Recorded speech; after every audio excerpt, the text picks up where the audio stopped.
have been quiet for some time, I do hope you guys, gals, and everyone in between and off to the sides remember that I kinda like the Beyond Good and Evil series of video game.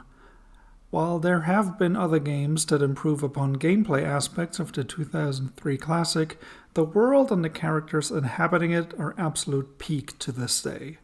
So I'm ranking every eligible character I can find on the wiki and maybe some bonus Montpellier guys if we have the time. This is not a list of how much I personally like each character, though. I'm being completely objective here. Where else to start but Jade? She's incredibly kind and empathetic, and she's more experienced than the average 20-year-old. She's also shown to be patient with others and is in peak physical condition. Add to that her skills with her camera and the versatile collapsible bow staff, and her protagonist is an obvious S tier.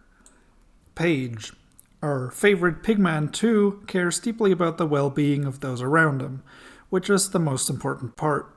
While his nature as an engineer suggests some level of manual dexterity, Paige in particular comes across as a little ham-fisted.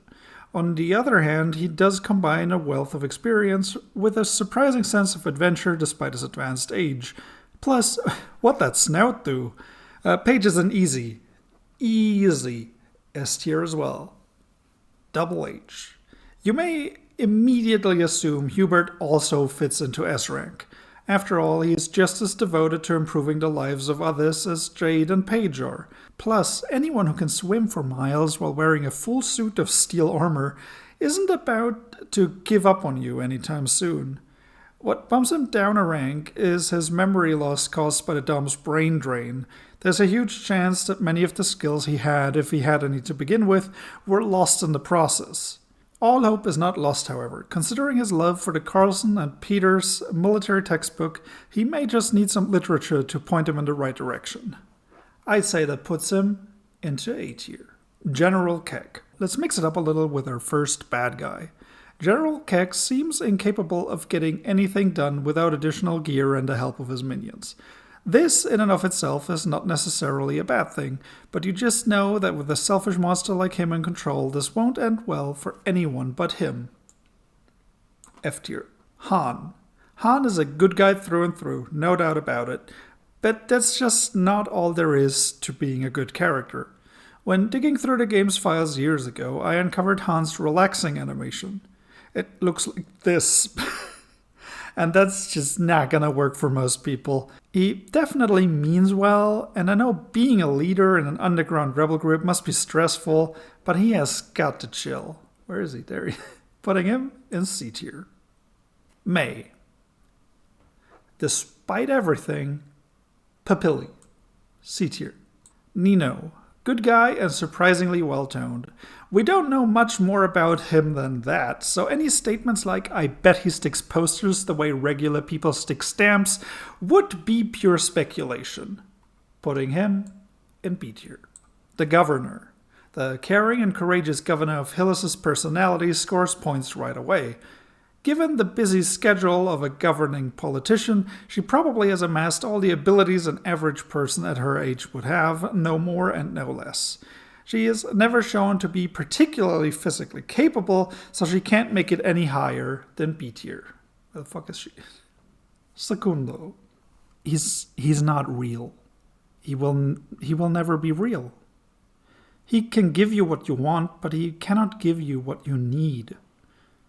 Go outside, meet more people. I know it's hard. Get a hobby, any hobby that involves people who enjoy what you enjoy. And once you get there, to that night school, to that theater, to that little game store that does Friday night magic, you will meet exactly two kinds of people. Those who return your kindness with kindness, and those whose opinion of you does not matter. No positive human connection is ever a waste of time. You have so much to teach and even more to learn. It's a scary thing to do. I'm scared of it right now. But you must claw your way back to the surface. And once you're there, you take a deep breath, but not a break. And you pick the most beautiful mountain you can see and you start goddamn climbing it. And I hope by the time I make it back to the top, I'll be able to see all of you waving back at me from the peaks you've chosen. You can make it. We can make it. The accent is kind of fire though, so C tier. Fuck you. Peepers. I have seen one half of exactly one episode of Desperate Housewives, and it's season 5, episode 4. So, where the fuck did he go? A tier. High Priest. Real talk, if someone is willing to kill innocent people for any reason that does not involve a speeding trolley, there's no hope for them in any regard. Stay far away, no matter what his Netflix documentary says about him. F tier. Ming Tzu. He doesn't possess any notable skills or attributes beyond his heart being in the right place, and those teeth really don't help. Putting him, when I can find him, in D tier. Nuri. Nuri cares about the well-being of others, always a plus. She owns an organic produce shop that only sells Starkos and kebabs, so she must be keeping the good stuff to herself. Good nutrition and kindness are obviously important, but with such fierce competition, that's only enough for C tier. Mo. Imposing yet decidedly jovial, Mo always seemed like a guy who knows how to party. It's hard to tell if he's stupidly buff or just naturally shaped that way, but giving him the benefit of the doubt, he must be in pretty good shape. There is no doubt some degree of precision is lost at that size, however. Considering all these factors, Mo lands, surprisingly yet deservedly, in A tier. Francis.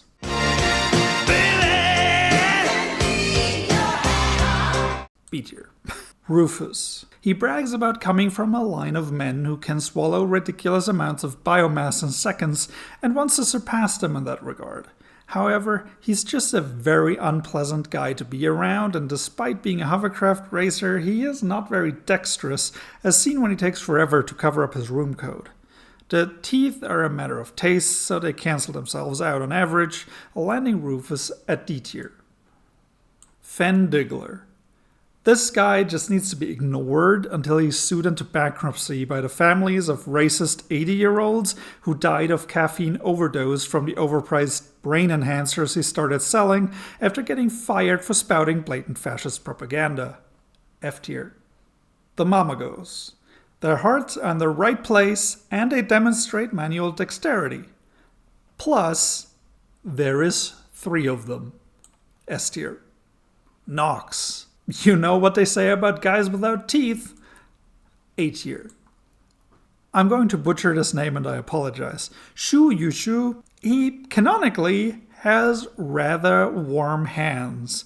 Quickly melting chocolate, but that's where the upsides end. He is a crime boss, which is like a CEO, only more honest about the crimes he commits. And CEOs aren't good for anything. So, F tier.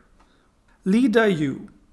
We don't know anything about her other than her appearance and involvement with Shu Yushu.